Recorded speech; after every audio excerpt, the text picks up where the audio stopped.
Hello friends, welcome back to Android Tips YouTube channel. So friends, if you are new here this channel, please do subscribe this YouTube channel and please hit the bell icon to receive latest videos notification from Android Tips.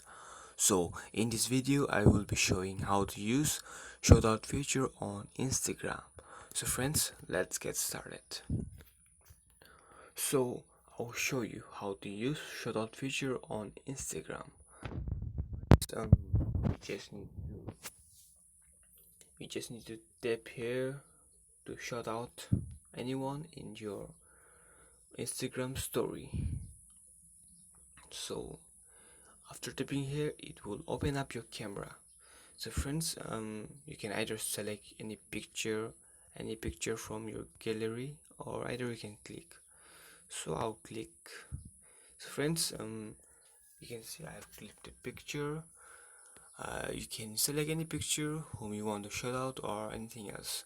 So friends, to use shoutout feature, you simply need to tap here. You can see, tap here, and then you just need to type on the search bar follow. You can see there are lots of stickers, follow stickers. These are shoutout features. You can see, friends, follow. You can see.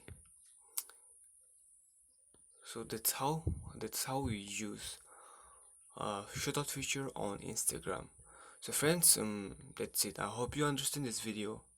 So till then, take care and thank you so much for watching this video.